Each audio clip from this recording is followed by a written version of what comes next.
마태복음 6장 1절에서부터 시작된 유대인들의 그 외식적인 행함에 대해서 예수님의 지적은 구제라는 것에서부터 출발을 합니다. 유대인들이 유대의 율법을 지켜 행함에 있어서 가장 중요하게 생각했던 몇 가지가 있는데요. 그 몇 가지가 6장 1절에서부터 있는 구제, 기도, 그리고 금식 이런 것들입니다. 그 이야기를 하면서 예수님께서는 구제를 먼저 이야기를 하셨죠. 당시의 유대인들은 율법을 지켜 행하는 것에 자신들의 믿음의 의를 드러내는 것이라고 믿었습니다. 얼마나 많은 사람들이 율법을 잘 지키는 사람이라고 인정해 주느냐, 그것이 그 사람의 믿음의 크기라고 그렇게 생각한 거예요. 그리고 결국엔 그것이 구원의 기준이 되었습니다. 그렇기 때문에 유대인들은 남에게 보이기 위한 율법을 지키고 있었던 거죠. 그러한 믿음으로 구제를 행했기 때문에 회당이나 거리에서 나팔을 불며 사람들의 시선을 끌고, 또 한편으로는 구제 받을 사람들을 모아서 구제를 행하는 것으로 나타나게 되는 거예요. 그렇게 남의 시선을 의식하고 그들의 평가를 중요하게 생각하는 외식적인 믿음의 삶을 살아가고 있던 유대인들을 향해서 예수님은 정말 거침없는 비판을 쏟아 놓으셨습니다. 예수님의 말씀의 시작은 항상 무엇을 할 때에는 외식하는 자와 같이 하지 말라라는 말로, 그런 문장으로 시작을 합니다. 앞에서 구제를 이야기할 때도 그랬고요, 오늘 말씀에서 기도를 말할 때도 그렇습니다. 이렇게 말씀을 하시죠. 5절 말씀 우리 다시 한번 같이 읽어보겠습니다. 읽습니다. 또 너희는 기도할 때에 외식하는 자와 같이 하지 말라. 그들은 사람에게 보이려고 회당과 큰 거리 어귀에 서서 기도하기를 좋아하느니라. 내가 진실로 너희에게 이르노니 그들은 자기 상을 이미 받았느니라. 아멘. 외식하다라는 단어의 헬라어는 연극하다, 겉과 속이 다르다, 이런 의미를 가지고 있습니다. 다시 말해서 당시의 유대인들은 기도할 때에 그들의 행함과 또 그 일을 행하는 마음이 다르다는 거예요. 그들은 기도하면서 회당과 큰 거리 어귀에 서서 기도하는 것을 좋아했습니다. 당시 유대인들은요, 하루에 3번씩 기도하는 시간이 정해져 있었어요. 지금 우리 시간으로 하자면 오전에 9시, 그리고 정오 12시죠. 그리고 오후 3시, 이렇게 3번의 공식적인 기도 시간이 있었습니다. 이 시간이 되면 내가 어디 있든지 상관없이 그 자리 기도를 해야 되는데, 이때 유대인들은 굳이 사람이 많이 모여있는 장소를 골라서 거기에 서서 기도를 하는 거예요. 조용하게 눈에 띄지 않게 하는 게 아니고요, 누구도 보일 수 있게, 누구도 들을 수 있게 기도하는 거예요. 그런데 예수님께서 유대인들이 그렇게 행하는 이유에 대해서 5절에서 그렇게 말씀하시죠. 사람들에게 보이게 하려고 그런다고요. 그렇습니다. 그들은 사람들에게 보이기 위해서 기도했습니다. 사람들을 눈에 잘 띄는 곳에 서서 기도하면서 자신들의 경건함을 꾸며서 사람들의 인정을 받으려고 하고, 다른 사람들에게 자신의 신앙을 과시하려고 하는 거예요. 여러분, 우리가 영화나 TV 드라마 같은 곳을 보면 가끔 교회가 등장할 때 있습니다. 또 그곳에서 목사님이라든가 성도들이 나올 때도 있습니다. 그때 그 역할을 맡은 사람들 중에는 배우들 중에는 물론 믿는 사람들도 있겠지만 다른 종교를 가진 사람도 있습니다. 그럼에도 불구하고 연기하는 것을 보면 너무나 자연스럽고 누구보다 경건하기까지 합니다. 대본에 적혀있는 말을 하는 것이겠지만 기도도 잘하고 설교도 잘합니다. 누구보다 탁월한 믿음의 삶을 사는 것처럼 보이지만 그들에게 있어서 기도든 예배든 찬양을 하든 무엇이 되었든 그거는 연기, 그 이상도 그 이하도 아닌 거죠. 사람들에게 진짜 그리스도인처럼 보이도록 연기하는 것뿐이에요. 예수님께서 보실 때에 유대인들이 그러한 연기자에 불과하다는 거예요. 하나님이 아니라 사람들에게 보이려고 많은 사람들이 오가는 회당에서 큰 거리에 서서 기도하는 연기를 하고 있는 거예요. 그런 아침과 점심과 저녁으로 정한 시간에 정한 내용과 정해진 자세로 기도를 합니다. 누구보다도 열심히 기도했지만 그러나 그들의 기도는 결코 하나님을 향한 게 아닌 거예요. 자기의 믿음을 드러내는 것에 불과한 거죠. 사람들 앞에서 내가 지금 율법의 정한대로 시간을 내어 열심히 기도하고 있다는 것을 보여주려는 거예요. 여러분, 그러한 기도를 하나님께서 어떻게 들으시겠습니까? 어떻게 응답하시겠습니까? 아니, 응답을 하고 안 하고는 둘째치고 하나님께서는 아예 그러한 기도에는 귀 기울이시조차 하지 않으실 거예요. 왜냐하면 하나님께서는 그러한 기도자들을 외식하는 자라고 이미 선언하셨기 때문에요. 그들의 시선이 하나님께 향해 있는 게 아니라 세상을 향해 있기 때문에요. 그렇습니다. 예수님 당시의 유대인들은 외식하는 자들이었습니다. 겉과 속이 다른 자들이요. 겉으로는 믿음이 있는 것처럼 보이지만 그 속은 인간적인 유익만 구하려는 자들이에요. 그러니까 예수님은 기도로 얻을 수 있는 그들의 상급을 이미 받았다라고 말씀하시는 거예요. 기도를 통해서 하나님으로부터 얻을 수 있는 만족과 위로, 그리고 평안, 그리고 무엇보다도 기도의 응답, 이런 모든 것들이 세상에서 이미 받아버렸어요. 어떻게 해요? 세상 사람들에게 인정받았잖아요. 기도하는 사람이라고, 기도하는 유대인이라고 인정받았잖아요. 그렇게 기도의 유익을 다 얻었는데 하나님께서 더 주실 게 뭐가 있냐는 거예요. 여러분, 우리의 모습을 한번 살펴봅시다. 그냥 비단 기도뿐만이 아니라 우리가 그리스도인의 삶을 살아가는 그 모든 삶의 모습들을 다시 한번 말씀에 비춰 봅시다. 내가 한행하는 그 모든 믿음의 삶의 모습들이 하나님 보시기에 합당한 모습인 건지, 아니면 세상 사람들에게 보여주기 위한 모습인 건지, 내 자랑과 내 만족을 드러내기 위한 그 믿음의 삶인 건지 다시 한번 고민해 봤으면 좋겠습니다. 나를 직면해 보고 혹시라도 진짜 내 삶의 모습이 사람들에게 보이기 위한 그런 외식적인 행함이었다면 이젠 다시 하나님 앞에 내 삶을 내어놓는 저와 여러분 되기를 간절히 소망합니다. 기도에는요, 능력이 있어요. 그런데 사람을 보고 하는 기도에는 능력이 나타날 수가 없습니다. 사도 바울은요, 디모데후서 3장 5절에서 그렇게 이야기합니다. 경건의 모양만 갖춘 자들로부터 돌아서라고요. 경건의 모양뿐만 아니라 경건의 능력을 갖추라고 말씀합니다. 여러분, 그리스도인들에게는 분명하게 능력이 있습니다. 그 능력은 하나님 앞에 내 삶을 내어놓았을 때 하나님으로부터 오는 능력임을 믿으시길 바랍니다.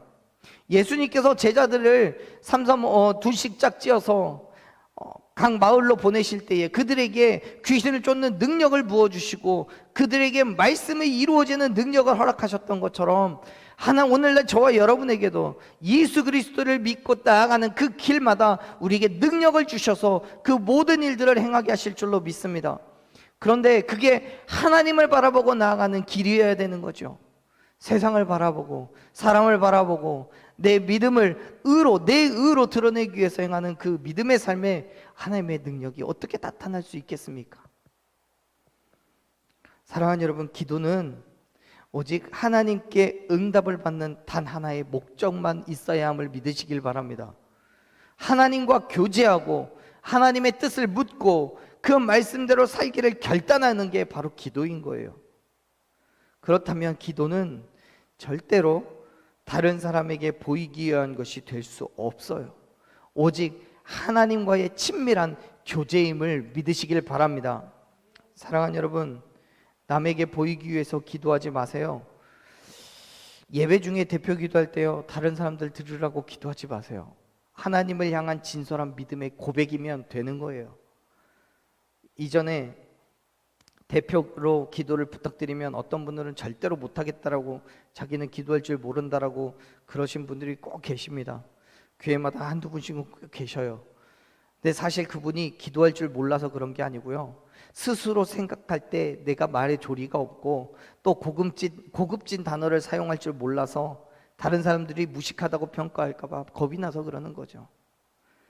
어떤 교회 장로님이요, 주일 예배 때 대표 기도를 하셨답니다. 한참 잘했는데 마지막에 끝맺는 말이 아무리 생각이 안 나는 거예요.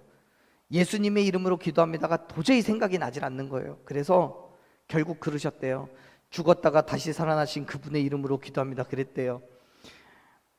여러분, 솔직히 제가 하나님께 여쭤보지 않아서 그 장로님의 기도가 하나님께 드려졌는지 어쩐지 모르겠습니다. 하지만 제가 지극히 선하신 하나님의 마음을 추측해보자면 그 장로님의 기도가 정말 진실된 믿음으로 한 기도였다면 끝맺음을 예수님의 이름으로 했든 아니면 죽었다 다시 살아나신 그분의 이름으로 했든 하나님께서 들으셨을 거라고 믿습니다. 왜요? 그분의 기도가 향하고 있는 곳이 하나님이라는 사실은 변하지 않잖아요.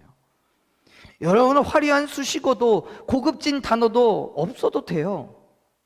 겸손하게 삶을 내어놓고 하나님의 도우심을 구하면 되는 거지요. 감동 주시는 대로, 내 안에 성령님이 말씀하시는 대로 기도하면 되는 거죠. 물론 기도문을 작성하는 것도 때론 필요합니다. 그것이 무슨 시를 쓰듯이 듣는 모든 성도들로 하여금 감탄을 나오게끔 준비하기 위해서가 아니고요, 하나님 앞에 중언부언하지 않고 간결하고 정돈되게 기도하기 위해서 필요한 거예요. 다시 말씀드리지만 하나님께서는 연기하듯이 쏟아놓는 기도가 아니라 우리의 믿음이 담겨있는 오직 하나님만을 향한 기도에 역사하신다는 사실을 믿으시길 바랍니다.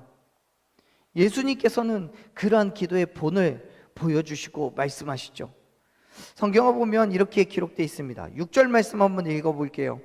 6절 같이 읽습니다. 너는 기도할 때에 내 골방에 들어가 문을 닫고 은밀한 중에 계신 내 아버지께 기도하라. 은밀한 중에 보시는 내 아버지께서 갚으시리라. 아멘. 골방은 일종의 창고를 이야기합니다. 유대인들에게 있어서 이 창고는요 굉장히 중요했습니다. 당시의 유대인들에게서는요. 왜냐하면 이 창고는 잘 알려지지도 않고 발견되지 않도록 조심스럽게 드나들어야 되는 장소였기 때문에 그래요. 무슨 일이냐면 당시의 예루살렘은, 지금 이 성경에 기록되어 있는 당시의 예루살렘은 로마의 통치를 받고 있는 중에 있습니다. 로마의 속국이에요. 그렇기 때문에 추수한 곡식의 대부분을 세금으로 바쳐야만 했어요. 극심한 궁핍함이 그들 가운데 있는 거예요. 그래서 대부분의 유대인들은 아무도 모르는 곳에다가 창고를 만들어 놓고 곡식을 숨겨둬요. 그리고 필요할 때마다 아무도 눈치 못 채게 극도로 조심하면서 그 곡식을 가지고 왔던 거죠. 그렇기 때문에 당시의 유대인들에게 있어서 이 창고, 골방이라는 곳은 생명과도 같은 매우 중요한 비밀 장소였던 거예요. 이러한 배경 속에서 예수님께서 골방에 들어가 기도하라는 말씀을 다시 한번 생각해 보면, 그렇게 비밀스러운 장소로 아무도 모르게 가서 조용히 은밀한 가운데 기도하라는 의미인 거예요. 결국 예수님께서는 우리에게 은밀한 기도를 하나님께 드려야 된다고 말씀하시는 거죠. 물론 이 말씀이 반드시 매번의 기도가 은밀해야 된다는 의미가 아니에요. 오히려 다른 사람의 시선을 의식하고 보이기 위해 기도하는 유대인들을 향해서 그들과 완전히 반대되는 기도의 방법을 가르쳐주고 계시는 거죠. 너희들처럼 하는 게 아니라 그렇게 할 바에는 오히려 아무도 모르게 은밀함 가운데서 기도하라고요.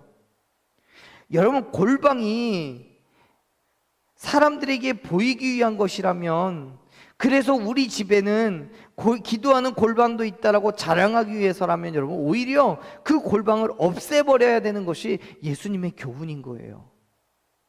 무슨 말입니까? 그만큼 기도가 남에게 과시하기 위한 것이 아니라 하나님과의 친밀한 교제를 나누는 순간이라는 것을 예수님께서는 강조하고 계시는 겁니다.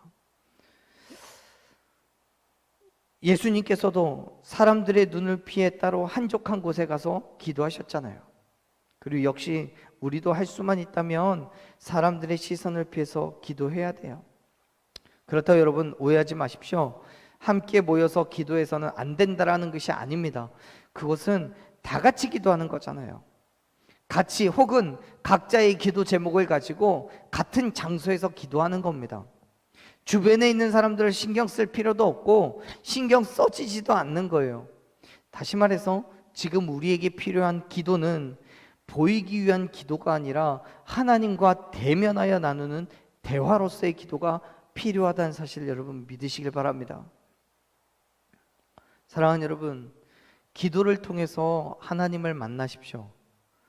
하나님을 대면하고 하나님의 음성에 귀를 기울이십시오. 하나님의 역사심을 소망하면서 드리는 그 간절한 기도에 하나님께서는 들으시고 응답하여 주실 줄로 믿습니다.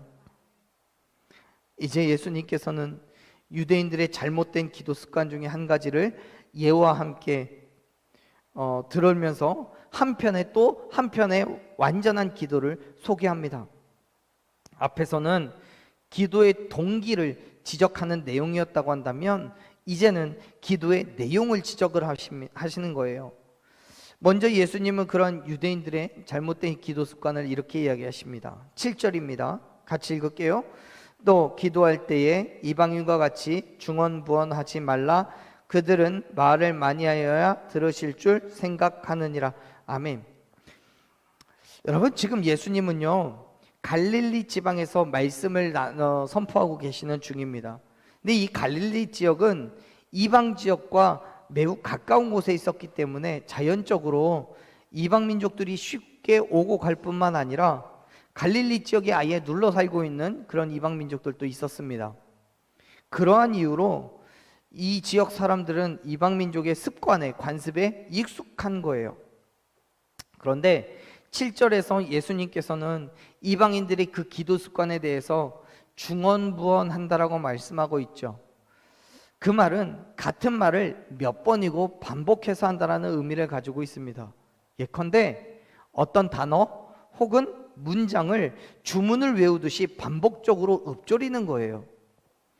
당시 유대인들은요 이방 민족들의 습관과도 같이 기도를 오래 하는 것이 좋다라고 여겼습니다. 기도의 시간을 늘리기 위한 방법으로 같은 문장을 몇 번이고 반복을 하는 거예요. 그래서 7절 마지막에 그렇게 말씀하시는 거죠. 말을 많이 해야 들으시는 줄로 생각한다 하지 말라고요. 물론 하나님께 간구해야 될 기도의 제목이 많거나 혹은 기도할 내용들이 많다면 얼마든지 길어질 수 있습니다. 하나님께서 들으시는 그 기도의 시간이 딱 정해져서 3분이면 3분, 5분이면 5분 정해져서 그 이상이면 딱 끊어버리시는 건 아니잖아요. 언제나 하나님께서는 우리의 기도에 귀를 기울이고 계십니다. 그렇기 때문에 길게 하려면 얼마든지 길게 할 수 있죠. 기도를 언제나 짧고 간단하게만 해야 되는 건 아니에요. 그런데 지금 예수님께서 지적하시는 거는 아무런 의미가 없이 장황하게 길기만 한 기도에 대해서 말씀하고 계시는 거예요. 사랑하는 여러분, 하나님께 합당한 기도, 하나님께서 들으시고 응답하시는 기도는 길이에 상관없이 하나님의 응답과 역사하심이 있음을 믿으시길 바랍니다. 하나님과 상관없이 기도하는 사람들을 본받지 마십시오. 짧게만 하는 게 좋은 것도 아니고요, 길게만 한다라고 좋은 것도 아닙니다. 문제는 하나님께서 들으실 만한 기도여야 된다는 거예요. 하나님께서 합당하게 들으실 기도가 우리가 해야 될 기도라는 거예요. 8절 말씀을 보면 예수님께서는 이렇게 말씀합니다. 8절 같이 읽어볼게요. 그러므로 그들을 본받지 말라. 구하기 전에 너희에게 있어야 할 것을 하나님 너희 아버지께서 아시느니라. 아멘. 사랑하는 여러분, 사실 하나님께서는 우리가 구하기도 전에 이미 그 필요를 아시는 분이십니다. 믿으십니까? 8절에서 예수님 분명하게 말씀하십니다. 우리가 구하기 전에 우리에게 있어야 될 것을 하나님께서는 이미 알고 계신다고요. 온 만물을 창조하시고 주관하시는 분, 시공간을 초월하여서 존재하신 하나님께서 어째 우리가 기도하지 않는다고 아무것도 알지 못하시겠습니까? 부모가 자녀의 필요를 알고 채워주듯이 하나님께서는 당신의 거룩한 자녀들의 필요를 누구보다 먼저 알고 계시는 분이심을 여러분 믿으십시오. 그럼에도 불구하고 우리에게 기도를 요청하는 것은 하나님께 대한 완전한 신뢰를 요구하는 거예요. 즉 하나님께서 내 필요를 채워주실 거라는 신뢰, 그 믿음을 가지고 하나님께 간구하라는 거죠. 기도하지 않는다는 건 하나님께서 안 주시겠다라는 거라고 생각하는 거예요. 기도하지 않는 건 내가 기도해도 하나님이 들어주시지 않을지도 모른다라고 의심하는 거예요. 그 얘기를 반대로 하면요, 의심하지 말고 기도하라는 거예요. 하나님께서 이미 주시려고 준비하고 계시기 때문에 기도하라는 거예요.